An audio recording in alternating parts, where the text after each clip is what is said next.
bắt đầu.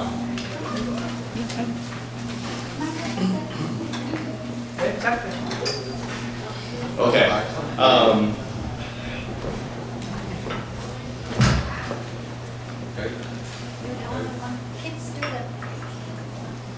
Yeah.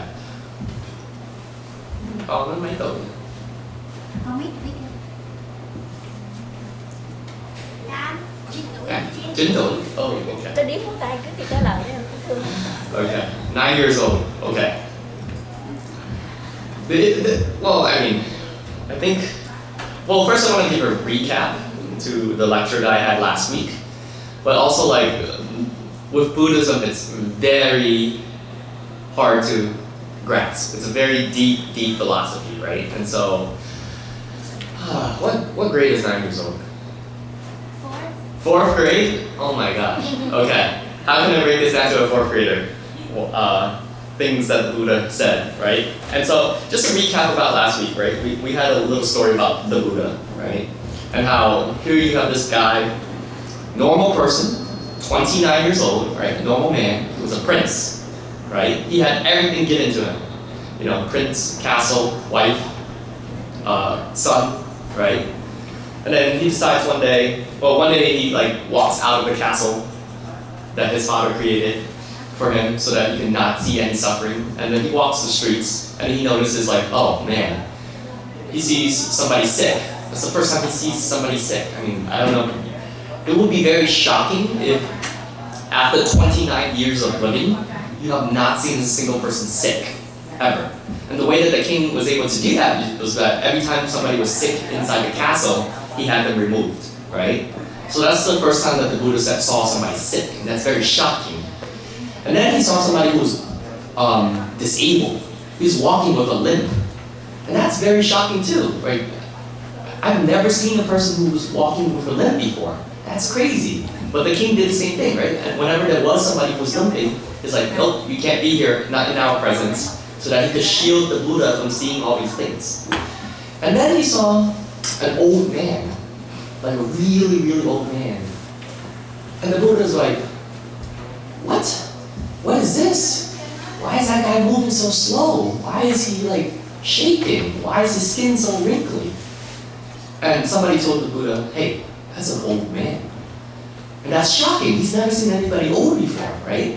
And so it's like, so anyway, the last thing he saw, which really like pushed him over the edge, was he saw somebody dying. And, well, I don't know. And so, you never see people dying before. How do you know what death is, right? And so, he sees these four things, and it drives him to say, like, wait a minute. So, first off, my father, the Buddha's father, said, okay, he covered my eyes from the truth about life, right? And when he does see all these things, like people who are suffering, like poor people, old people, injured people, and people who are dying, and sick people, the Buddha says, hey, I need to really find the truth about life, right? And so, hence the Buddha went on this journey where he basically, for the first 6 years, he decided, all right, what are other people doing? And the other people who were trying to search for the truth at the time, they were basically starving themselves. They were sitting in the mountains doing meditation, right? And the Buddha basically realized, like, wait, this can't be it, because he did the most. He was like skin and bones, right? But he still wasn't finding the truth. And so, this is where it gets complicated, right? This is where the philosophy gets complicated. He sits down on a tree, and this was from last week's lecture. He sits down on a tree, and he starts to meditate until he realizes, or until he finds the truth, and he becomes enlightened, okay? So hence why we have the statue of the Buddha here, right? And the idea, the word Buddha means like one who has found enlightenment. What does enlightenment say? Like, what is enlightenment, okay? It's basically this idea that, hey, there's what we know and what we see, and there's like the true reality, right? And so what the Buddha ended up describing, and this is where it gets like difficult, he comes up with the Four Noble Truths, right? Four Noble Truths, like the first one which we reviewed was this idea of suffering, and how all of life, most of the processes of life contains with its suffering. even within happiness, there's suffering. Why? Because you could be happy one day. Let's just say you get like your favorite food, favorite snack. And then the second we take away your favorite snack, are you happy anymore? No. So ultimately, there's always going to be like suffering, right? And not, like suffering might be too extreme of a word, but just not being satisfied, right? That's the real idea. Like life, that's not very satisfying, right? And he's like, why? Yes, that's the first noble truth. The second noble truth, he said, like, he's asking, why is it the case that there's always like suffering, right? And it comes down to this idea of desire. Like, because we constantly crave something, we're never ever satisfied, right? And so it's just the idea of like, if I give you one piece of chocolate, yeah, you're happy, but what happens? You want another piece of chocolate, right? And then what happens after that? You want another one. Or if I gave you pizza, then you want something else. Then you want chicken or fried chicken, and then after you fried chicken, you want burgers, and after that, more and more and more. And if not today, then tomorrow, right? And if not tomorrow, the next day, because you're always going to be wanting things. Let's just say you get like a new shirt. That's great, yay! But then you grow up to be 10 years old. What happens? You want another shirt, and you have your shoes that you have now. You want more shoes. And at what point are you going to actually be happy or satisfied? Almost never, right? And it's because of this source of desire that you want to actually, that you're unsatisfied. And so, the third noble truth that Buddha talks about, and this is all review, is that this craving which creates this suffering can end, okay? There is an end to this. He calls it cessation. But just understand that like we can't cut it off, we can end it. And that state in which you end this craving and suffering is called nirvana, right? That's the third noble truth. And the last noble truth that he speaks about is how do we get to nirvana? And that's by following the Eightfold Path, okay? Which is basically like living a really good life, being mentally and spiritually moral. And that means like basically doing the right thing, like performing good deeds, etc., etc. So that was like last week's lecture, okay? And that was like very quick. I hope you got it. Did you get it? You sure? Okay, I'm gonna quiz you later. Okay. And it's unfortunate because like this week's lecture is a little bit more complicated. Like I've never actually spoken about this, and I had trouble like the first time, maybe a couple of, maybe like last year I started reading about this, and I had no idea what it was talking about. And I don't even know like what the Vietnamese translation to any of this is, so I'll explain to you guys in English because this is like from the text that I'm reading. Okay, so we spoke about nirvana. What is nirvana, right? Nirvana is basically this state where it's like there's no more physical or mental sources, right? It's basically when you arrive at a point where you are detached from worldly things. That means you're detached from like material things. You no longer want that chocolate. You no longer want those chickens, those shirts, those shoes, right? And think about this. And the analogy that I like to think about is a hamster wheel, right? Think about it. You're a hamster. This is your life. I know, it's really funny, but it's true though. What does a hamster in a hamster wheel do? It's constantly riding the wheel, right? And it actually can't stop itself either. Because think about it. Once the wheel starts turning, the momentum of the wheel is going to push the hamster to keep going, right? And if you keep going, but eventually the hamster's going to be tired, right? I mean, and you can keep going until you die, but still. The idea is this though. If you keep going, is the hamster at peace? Not really. It's like almost in panic mode, right? But that's the analogy to real life. People keep wanting and wanting more things and more things and more things. At no point do they say, wait a minute, what's the purpose of wanting so many things in life, right?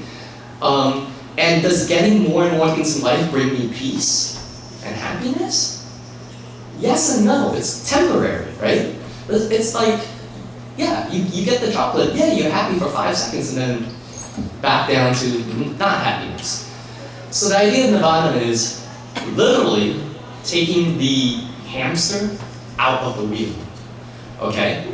So the wheel itself represents all of life. So a big doctrine, or a big like, big doctrine is just too big of a word. A big tenet, no, that's even a big word, I'm sorry. A big principle, right? A big idea in Buddhism is that we go through cycles of rebirth. That means you had a past. Before you were a little kid, before you guys were anything, you had a past life. You were some other person. And now you're in the present life. And guess what happens when you die? Yeah, you get another life, a future life, right? And to some extent, the wheel keeps turning and turning and turning, right? For all of us, right? I had a past life, your mom had a past life, etc. The question is, how can we stop that wheel from turning and actually get out and like step outside? And the issue is, maybe some of you guys say, oh yeah, living multiple lives is good and stuff. But what the Buddha says is like, all of your lives, it's still suffering. It's not that fun, right? Because we all feel pain, we all get old, we all get sick. This is all like suffering. So we can achieve this state where we can step outside of this hamster wheel, okay? So that's the basic idea of Nirvana. So far so good, right? It's not that hard. However, so there's a second thing, and it gets a little bit more complicated. But it's actually not that complicated, okay? Hopefully I can break it down. There's something called, everybody knows that when the Buddha sat down in that Buddha Bodhi tree to like attain enlightenment, he realized the Four Noble Truths. There was also something else that he realized, or something else that he grew insight into. Something that like his mind opened up to, right? And so this is the lecture about something called the law of dependent origination. Sounded like a lot, right? The law of dependent origination. What is it? Well, apparently, this is the second most important teaching of the Buddha, and it really connects to this idea of like karma and rebirth. But very few people can even express what it's talking about, okay? So, here it is in a nutshell. Ready? It's basically that this life and this world and everything that you see in this world is built upon everything else. I don't know, it's like really mind-blowing and it's tougher. I don't know if a 9-year-old understands this, but everything, basically, to boil it down, if you guys understand what cause and effect is, that's what it's basically saying. Let's see. If you think about anything in this world, right? Something must have caused it to become. And that's kind of weird, but and the example we could use is a plant, right? Let's just say there's a plant. How did it become a plant? Well, it was water, soil, sunlight, maybe plant food, etc., right? But then what were the causes of those things? Well, what's the cause of water being there to begin with? What's the cause of the earth the soil being there to begin with? And then you can always trace something back to something else. Like every single thing that you see here, like let's just say the shirt on your back. Where did it come from? It came from the store. How did the store get the shirt? It came from a factory. How did the factory get a shirt? Well, the people put the fabric together. How did the fabric get to be? Well, it's because they used machines to put the cotton into a fabric. Where did the cotton come from? It came from plants. Where did the plants come from? It came from the earth and the process, etc. Where did the earth come from? It goes non-stop, right? So this is basically the law that the Buddha is talking about. Everything is connected with everything else. Nothing is by itself. And so, yeah, nothing arises independently. That's the basic idea of the law of dependent origination, okay? And so, the idea is this. How do you stop something from happening? How do you stop something from arising? How do you stop, let's just say, a shirt from being made? I mean, that's a complicated question, right? How do you stop the shirt from being made? Well, if the shirt doesn't make it to the store, then the shirt can't be on your back, right? And if the shirt doesn't come from the factory, then it can't be in the store. And so you keep tracing it back and back and back, right? But the question is, how do you stop anything from being made? I mean, you gotta find the origin, but how do you find the origin of something? This is why it gets like more complicated. You can't, because everything is like in a cycle, right? So there's like no stopping point. What's the point of all this? That's a good question. So the point is this. Because there's this philosophy, this idea is very difficult. It's basically saying this: because everything comes from something else. Because the cause creates the effect, and the effect creates the cause for something else, and so on and so on. Like it bounces back and forth, back and forth, back and forth. It's basically the justification for this idea that nothing in this world is permanent. Okay? Do you understand what permanence means? Yeah, we think everything's permanent, right? Like the shirt on your back, you think it's going to live forever. No, it's not going to be living forever. Even people, right? Nobody lives forever. And it's funny because I went to a lecture last week and this guy said like something really funny but true. He said everybody thinks that everybody else is going to die. They never think that they are going to die. It's kind of true. It's kind of true. It's really interesting insight. It's a scary thought for like young kids to understand. But you know, we look around and you think, oh yeah, everybody here, they're probably going to die. But the thought never crosses our mind that we're going to die. Because guess what? We are also very impermanent, right? You yourself is very impermanent. And so, okay. So basically, the idea is this. Well, it says we create fictions of permanency in the world because our minds create desire. Okay. People who study Buddhism understand that nothing in this world is permanent. But if you actually go into the real world and talk to other people in this world, they don't have that idea. They don't have that level of wisdom. They tend to think like, oh my gosh, or at least in their minds, they wish things were permanent. They wish to have eternal love. They wish to have eternal life. They wish to have eternal whatever, right? But it's just not true. And this is where it gets even more complicated, right? Because we cling to things, because we wish things to be permanent, through those forces that create rebirth. And because we constantly cling to like life, and we want life to be permanent, that once this physical body dies, we are kind of reborn into the next life and the next life and the next life. So that's like the main idea. It's like fairly complicated. Yeah, and I think it's like it doesn't serve us any good if I can't like really decipher like this idea that like because we want things to be so permanent, especially we want our lives to be permanent, that even when our physical body dies, that energy and that our clinging to desire actually creates something where we are actually constantly reborn into the next life and the next life, and then we go through this cycle again. We become that hamster in the wheel. All right, and so I don't know if it's worth it, but I'll just go through it anyway. There's 12 links, okay, that explains like why we go through rebirth. I'll just say it, and then if it doesn't make sense, it doesn't make sense, but okay.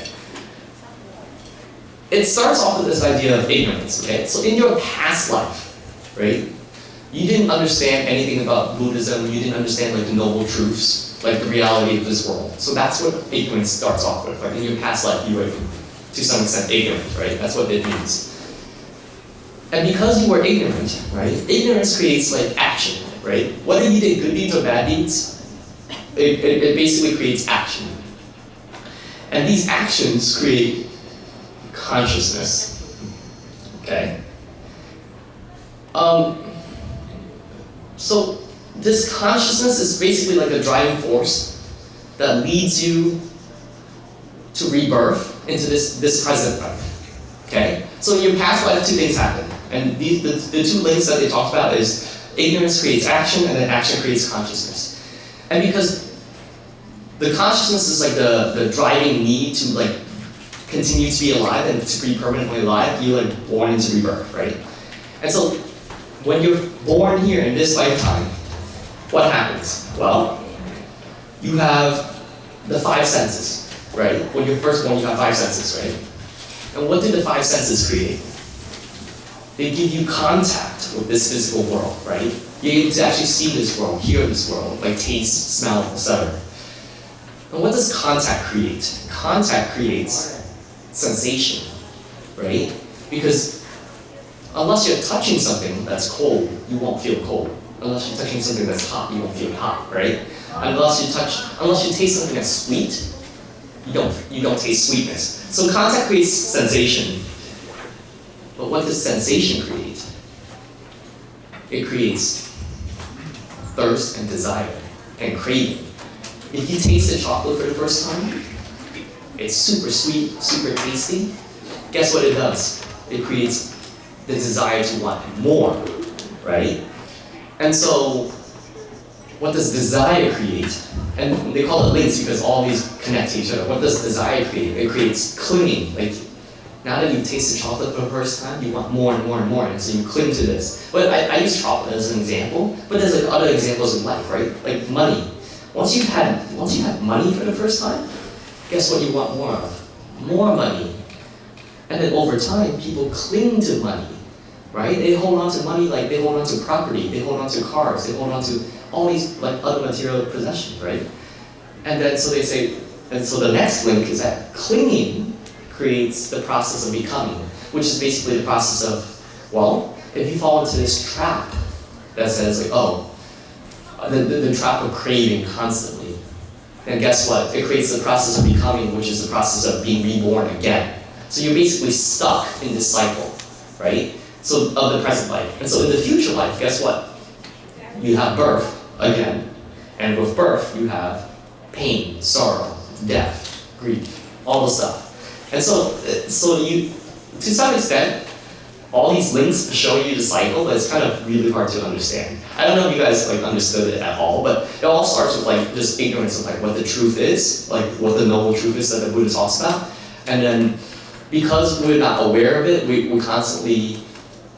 have all these like physical sensations that create like, that's the cause of desire, and desire ultimately causes you to be reborn again and again and again, right? And so, yeah, so it says, as long as there's a clinging to life and a desire to go on existing, it says the current consciousness does not come to a stop in the body's loss of life. Okay. This entire point about the 12 dependent originations, that we are here because of previous things, right? And we continue to stay here, and we'll continue to go on this wheel because we don't know how to escape the wheel, right? And so, remember what I said, like, how do you prevent a short from happening? Well, the conclusion, ultimately, that the Buddha said was that, like, the process can be stopped if the formula is taken in reverse, right? So if you cease ignorance and cultivate insight, that's the first step in actually stopping this wheel from turning over and over again. Hence, this is why we are here, sitting here, listening to this lecture right now, right? What's the point here? Like, and this connects to like, what's the point of like sitting here? It's so that you can develop wisdom, like acquire knowledge and develop wisdom. And over time, what do you do with this wisdom? You're able to really understand like life and see what the Buddha saw, and then get to that level of attaining enlightenment. Like everybody here, according to the Buddha says, you can become enlightened just like him. The Buddha was just a normal person. And the reason why we show up to temple every Sunday is so that we can continually, slowly and slowly develop our wisdom, right? And if you have enough wisdom, you're able to stop the process at its source. And the source is basically ignorance. Ignorance is the enemy of wisdom, right? But how do you stop ignorance? by studying, by paying attention, and reflecting, and then this is how you cultivate wisdom, right? And so that's probably that's the end of the lecture. I kind of do want to dive more into the 12 dependent links. I know it's fairly complicated, especially for students or scholars or young kids, but it's also fairly complicated for me. But I need to come up with a good analogy that makes sense. Right now, what makes sense to me is this idea that we are in a hamster wheel, and it's the idea, the word is samsara, which is the cycle of rebirth. That is a core tenet of Buddhism. I've always asked, what creates that? Why do we have to believe that we are being reborn? You know? And so the idea of Buddhism actually is to constantly ask questions. I don't know if any of you guys have ever asked or challenged these tenets, these core tenets of Buddhism. The idea that we believe in a past, present, and future lifetime, right? I think it's actually really helpful to challenge what you think you know about Buddhism, so that you can deepen your understanding. The more I read about this and the more I think about it, the more I get to really cultivate my own knowledge about what's going on and what does the religion say, right? But if you're 9 years old, I guess the religion says this: to boil it down, if you live and actually the last, and here's my last point. There were 4 noble truths, right? 1, life is suffering. 2, the cause of suffering is from cravings and desires. 3, you can stop all this, right? If you become wise. And the 4th is, how do you become wise? The 4th is by following the Eightfold Path, which means you live a good life, right? You do good deeds. You don't do anything bad.